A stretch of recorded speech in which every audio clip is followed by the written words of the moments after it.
ಉಡುಪಿ ಜಿಲ್ಲೆಯಲ್ಲಿ ನಿರಂತರವಾಗಿ ಮಳೆ ಆಗ್ತಾ ಇದ್ದು ರೆಡ್ ಅಲರ್ಟ್ ಅನ್ನು ಅಲ್ಲಿ ಘೋಷಣೆ ಮಾಡಲಾಗಿದೆ. ಸಮುದ್ರದಲ್ಲಿ ವಿಪರೀತ ಗಾಳಿಯ ಒತ್ತಡ ಇರುವುದರಿಂದ ಕಡಲ್ಕೊರೆತದ ಆತಂಕ ಕಾಣಿಸ್ತಾ ಇದೆ. ಉಡುಪಿ ಜಿಲ್ಲೆಯ ಕಾಪು ತಾಲೂಕಿನ ಹಲವೆಡೆ ಸಮುದ್ರ ಭೂಭಾಗವನ್ನ ಆಪೋಷಣೆ ಮಾಡೋಕೆ ಮುಂದಾಗಿದೆ. ಬೈಂದೂರು, ಕುಂದಾಪುರ ಭಾಗಗಳಲ್ಲಿ ಕಡಲ ಕೊರೆತಕ್ಕೆ ಕ್ಷಣಗಣನೆ ಶುರುವಾಗಿರೋದು. ಗಾಳಿ ಮಳೆ ಇದೇ ರೀತಿ ಮುಂದುವರೆದ್ರೆ ರಸ್ತೆ ಸುತ್ತಮುತ್ತಲ ಮನೆಗಳಿಗೂ ಸಮಸ್ಯೆ ಆಗಲಿದೆ.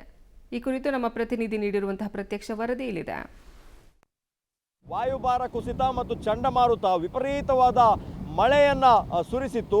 ಮಳೆ ಕೊಂಚ ಕಡಿಮೆ ಆಗಿದೆ.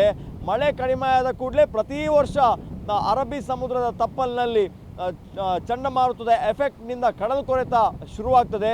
ಅದರ ಮೊದಲ ಕಡಲ್ಕೊರೆತ ಆರಂಭವಾಗುವಂಥದ್ದು ಕಡಲಿನ ತಡಿಯಲ್ಲಿರುವಂತಹ ರಾಶಿ ಮರಳನ್ನು ಅದು ಆಪೋಷಣ ಪಡೆದುಕೊಂಡು ನಾವು ನೋಡ್ಬೋದು ದೃಶ್ಯಗಳಲ್ಲಿ ಸುಮಾರು 30-35 ಮೀಟರ್ನಷ್ಟು ವ್ಯಾಪ್ತಿಯವರೆಗೆ ಕಡಲು ಮುಂದೆ ಬಂದು ಆಪೋಷಣವನ್ನು ಪಡೆದಿರುವಂಥದ್ದು.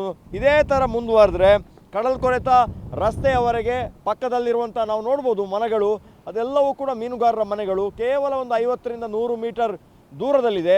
ಹಾಗಾಗಿ ಅವರು ಯಾವಾಗಲೂ ಕೂಡ ಮಳೆಗಾಲದ 3-4 ತಿಂಗಳು ಆತಂಕದಲ್ಲೇ ಜೀವನ ಮಾಡುವಂಥದ್ದು. ಈ ಭಾಗದ ದೃಶ್ಯಗಳನ್ನು ನೋಡ್ಬೋದು ನಾವು.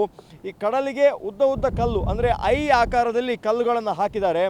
ಅದರ ಮಧ್ಯ ಸುಮಾರು 100 ಮೀಟರ್ನಷ್ಟು ಗ್ಯಾಪ್ ಇದೆ. 100-120 ಮೀಟರ್ನಷ್ಟು ಗ್ಯಾಪ್ನಲ್ಲಿ ಇಲ್ಲಿ ಕಲ್ಲುಗಳನ್ನು ಜೋಡಣೆ ಮಾಡಿರುವಂಥದ್ದು. ಇಲ್ಲೂ ಕೂಡ ಮರಳನ್ನು ಕಿತ್ಕೊಂಡು ಸಮುದ್ರ ಹೋಗಿರುವಂಥದ್ದು. ಹಾಗಾಗಿ ಆತಂಕದಲ್ಲೇ ಜನ ಜೀವನ ಮಾಡುವಂಥ ಪರಿಸ್ಥಿತಿ ಇದು. ಕಾಪು, ಉಡುಪಿ ಜಿಲ್ಲೆ, ಕುಂದಾಪುರ, ಬೈಂದೂರು ಈ ಎಲ್ಲ ಭಾಗಗಳಲ್ಲಿ ಆ ದೃಶ್ಯಗಳು. ಒಂದೊಂದು ತಾಲೂಕಿನಲ್ಲಿ ಬೇರೆ ಬೇರೆ ರೀತಿಯಲ್ಲಿ ಸಮುದ್ರಕ್ಕೆ ಕಲ್ಲುಗಳನ್ನು ತಡೆಗೋಡೆಯ ಮಾದರಿಯಲ್ಲಿ ಅಳವಡಿಸಿರುವಂಥದ್ದು ನಾವು ನೋಡ್ಬೋದು. ಉದ್ದಕ್ಕೂ ಕೂಡ ಸಮುದ್ರದ ಅಬ್ಬರ ಎಷ್ಟಿದೆ ಅನ್ನುವಂಥದ್ದು. ಗಾಳಿಯ ಒತ್ತಡ ಜಾಸ್ತಿ ಆದಂಥ ಸಂದರ್ಭದಲ್ಲಿ ವಿಪರೀತವಾದ ಅಲೆಗಳು ಬಂದು ದಡಕ್ಕೆ ಅಪ್ಪಳಿಸ್ತದೆ.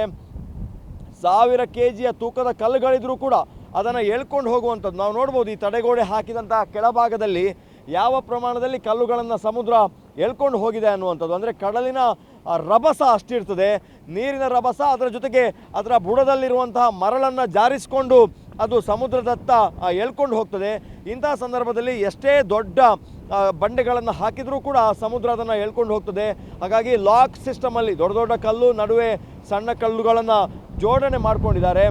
ಹಾಗಾಗಿ ಒಂದು ಆತಂಕ ಇರುವಂಥದ್ದು. ಸರ್ಕಾರ ಪ್ರತಿ ಬಾರಿ ಹೇಳ್ತದೆ, ಶಾಶ್ವತ ಪರಿಹಾರದ ಬಗ್ಗೆ ಮಾತಾಡ್ತದೆ, 100 ಕೋಟಿಯ ಲೆಕ್ಕಾಚಾರವನ್ನು ಕೊಡ್ತದೆ. ವಿದೇಶದಲ್ಲಿ ಏನು ಮಾಡಿದ್ದಾರೆ ಆ ಮಾದರಿಯನ್ನು ಅಳವಡಿಸ್ತೇವೆ ಅಂತ ಹೇಳ್ತಾರೆ. ಅದು ಇಷ್ಟು ವರ್ಷಗಳಿಂದ ಆಗಿಲ್ಲ. ಆದರೆ ದೊಡ್ಡ ಪ್ರಮಾಣದಲ್ಲಿ ಕಲ್ಲುಗಳನ್ನು ಹಾಕಿದಂಥ ಸಂದರ್ಭದಲ್ಲಿ ಕಡಲ್ಕೊರೆತವನ್ನು ಅಲ್ಲಲ್ಲಿ ತಡೆಯುವಂಥದ್ರಲ್ಲೂ ಕೂಡ ಯಶಸ್ವಿ ಆಗಿದ್ದಾರೆ. ಕ್ಯಾಮರಾ ಪರ್ಸನ್ ಚೇತನ್ ಜೊತೆ ದೀಪಕ್ ಜೈನ್, ಪಬ್ಲಿಕ್ ಟಿವಿ, ಉಡುಪಿ.